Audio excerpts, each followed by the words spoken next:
So, right, so first and foremost, I want to give all praises, honor, and glory to Yahweh, Ba'ashem Yoshai, Ba'ashem Rakakodash. We see them as a person that Elas Agree, most and a rule of teachers or person in truth. And we see salutations, so the Akamas, they pushing with truth and sincerity, day in and day out, and constantly in season or season, we say Shalom. And once again, going into a video here, and it's basically touching upon this post, that I saw, right? And as you can see, the person is saying, bears sensing a biblical scale flood and climbing a 50-foot tree in some real end of time shit, right? And ominous, potent. This should make you deeply uneasy. All right, so let's play the video here. Check this out.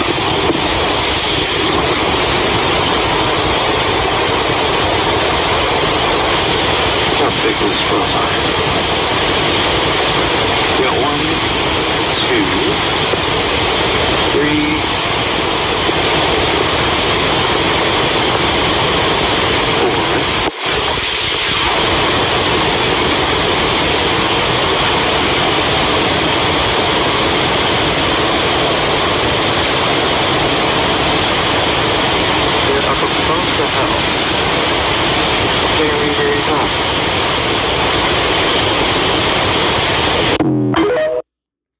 As you can see, this is the original post. It said this was posted 3 days ago outside of Asheville, NC. Right, so this was basically before the big flood that took place. And you see, you saw, some of the videos that came out from that flood. I believe some of the cases that, I believe some of the news that I saw right now is that they would be without current, without running water and so forth for about 2 to 3 weeks. Right, there were videos and certain news stuff coming out from inside of there, where little children were running through water, panicking. Families were panicking because they can't find some of their family members.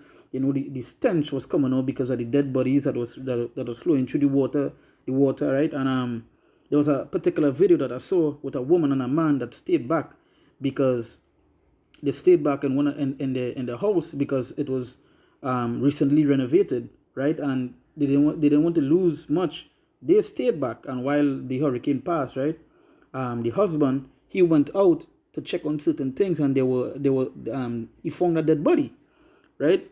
And this is to show you that the times that we're in now. Coming back to the post that I saw, it said bears sensing a biblical scale flood and climbing a 50-foot tree is some real end of time shit, right? Now again, what animals like when they see something bad going to happen. Usually the animals, you see signs from the animal, right? You might see with bad weather. You usually see the birds might fly in the opposite direction and so forth, right? It's say an ominous portent.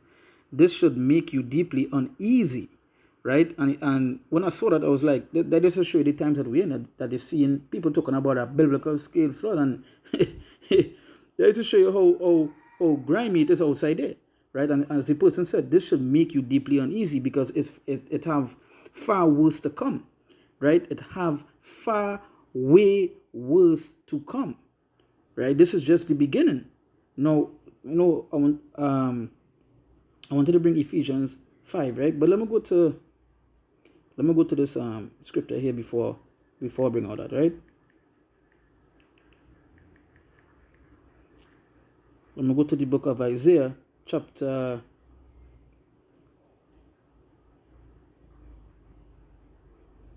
29, verse 6. You see, thou shalt be visited. So thou shalt be visited of the Lord of hosts, with thunder and with earthquake and great noise, with storm and tempest and the flame of devouring fire. Right? So, and that is how we're going to be visited of the Lord. And that is why these things are happening. These things is being sent. Right? And who is sending it is the Lord. So if the person state a biblical scale flood, these things were written in the Bible, right? These perilous times that we in and that we want that going to happen, things that were written in the Bible, right? That's what the person said. This should make you deeply uneasy. Yeah, because it's some of these like when you read some of the articles that come up from the weather, the earthquakes, the things that they're seeing, right? It's things that was never done before, right? They're way worse, they're way worse than ever before. I believe this particular hurricane that happened here was the first ever in history to stay so long upon land. That is to tell you the kind of times that we're in. So when the person said this should make you deeply uneasy, it should, because of the time that we're heading into. While doing this video, whole morning, Iran attacked Israel. And Israel said that they would retaliate and so forth and so on. Right? This is the kind of time that we're in. Right? We in those perilous times, as the scriptures mentioned. So jump back now to the Ephesians, right? This is the book of Ephesians, chapter 5, verse 26. Right? Ephesians 5, verse 15. It says, see then that ye walk circumspectly, not as fools, but as wise. Right? And that is how we're supposed to be walking, as wise, not as fools.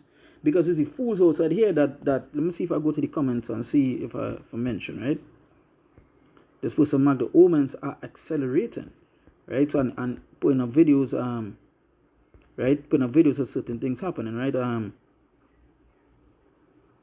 This person mark probably just sensing the biometric pressure.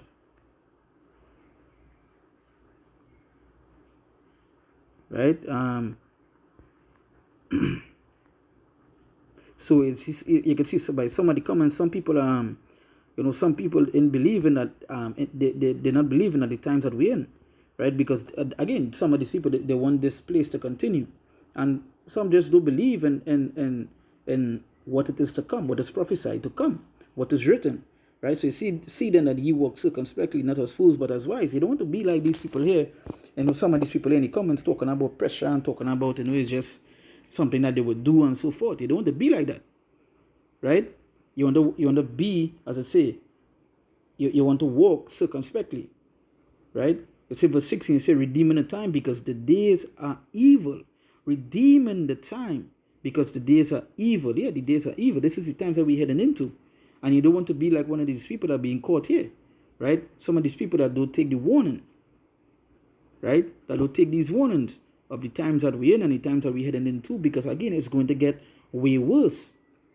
For all these things that happen in here is just the beginning, right? It's just the beginning. These things, as I brought to the Isaiah 29, these things are being sent, right? And who's sending it is the Lord. As the scriptures mention, he knew them that sin against him, and he delivered he them unto death and destruction. Now, however that death may come, however that destruction may be, because there are many things written, the earthquakes, as I said, the pestilence, the wars, right? All these things mentioned to take place.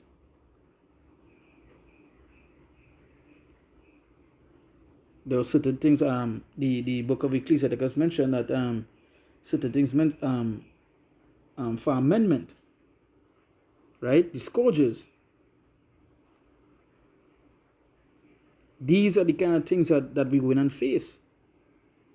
So when I saw it, I was like, hey, this person may have a little clue. Bear sense in a biblical scale, flood and climbing 50-foot tree is some real end of time. So yeah, we in those end of times, right? We in those end of times. We're seeing so much of things happening, and especially that war that is going to take place. And we're seeing the little scalings of it right now. We're heading into that doomsday. So it say redeeming the time because the days are evil, right? The days are evil. This for that people also they're telling you. Right, so continuing, this is the book of 2 Timothy chapter 3, and I read from verse 1. It said, this know also that in the last days perilous times shall come. So yes, the perilous times, we're going to look up the word perilous, right? Let's do a quick search here.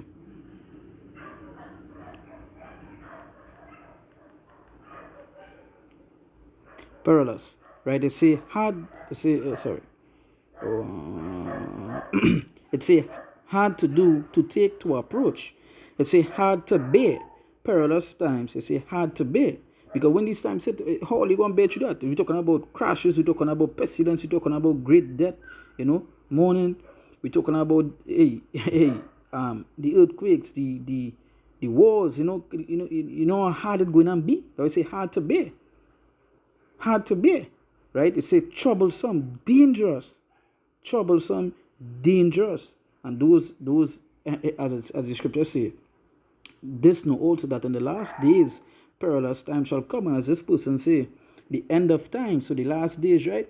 And as the scripture mentioned, perilous times shall come, right? And the person also posted some other videos with some other stuff, some other people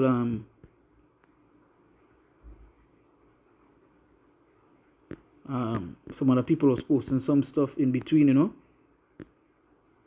right? But you can see the perilous times that we had in too. So going back into the meaning, it say hard to bear, troublesome, dangerous, harsh, fierce, savage. It say through the idea of reducing the strength. It say difficult, that is dangerous, right? And we heading into those dangerous times. Redeeming the time, because the days are evil. This is not no good times we in. The end is being made manifest. Things that we have never experienced or seen before is happening. Right? I would say about this flood. It's never been a hurricane before that stood on land so long. We've seen the wars, we've seen plagues. What is it talks that we're hearing about? The one thing trending all over the world right now is World War III. Right? The RFID chip, the crashing of the dollar, all these things. You ain't hearing nothing good right now. Right? You ain't hearing nothing good. Do you think good here is this truth? Other than that, hey, as every single you look to your left, you look to your right, you look forward, you look back. It's always something happening, something taking place, something going on happen. That is the times that we in. They said this should make you deeply uneasy, but you see some people just ain't go believe and they're going to be caught in it. Right? They're going to be in it.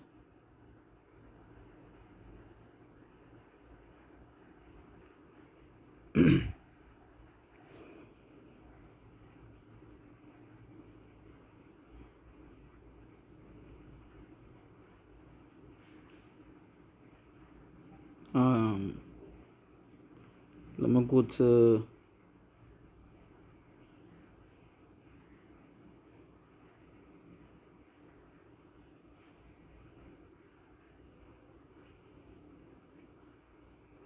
me go to verse. Let me just jump to 2 Peter chapter 3 verse 7, right? It say, but the heavens and earth which are now by the same word are kept in store, reserved unto fire against the day of judgment and perdition of ungodly men. So you get, this place reserved unto fire. You understand? So you can see the part we headed on too. But there are many things that happened before that happened, right? And the things that happened before that ain't nice. And it said, reserved unto fire against the day of judgment and perdition of ungodly men. Right? That is why when you read with the scripture that, let me see if I get it here.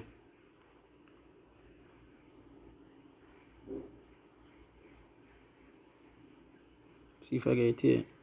Right. Jude chapter 1 verse 7, it says, even as Sodom and Gomorrah and the cities about them in like manner, giving themselves over to fornication and going after strange flesh, are set forth for an example, suffering the vengeance of eternal fire. Right? So yes. So this is Sodom and Gomorrah is an example unto us of what would happen for being ungodly. So we feel, as I say, this place reserved for the reserved unto what? To fire. Unto the ungodly men. So what you feel going to happen to this place? You feel good things? No. So this person made a statement, biblical, this should make you deeply uneasy. Real end of time shit, as he said. Yeah. Yeah. He ain't lying. This is true. And we've been saying it for however long, from here on out, it ain't going to be nice. Ain't no better roses. Right? Ain't no better roses. So with that, we give all praises, honor, and glory to Yahweh, Ba'ashem Yehoshai, Ba'ashem Rekakodash. We say that when apostles and elders agree, most and ruler, the teachers of apostles and truth, and we see salutations solely akim, must push you in truth and sincerity, day in and day out, and constantly in season and season, we say, Shalom.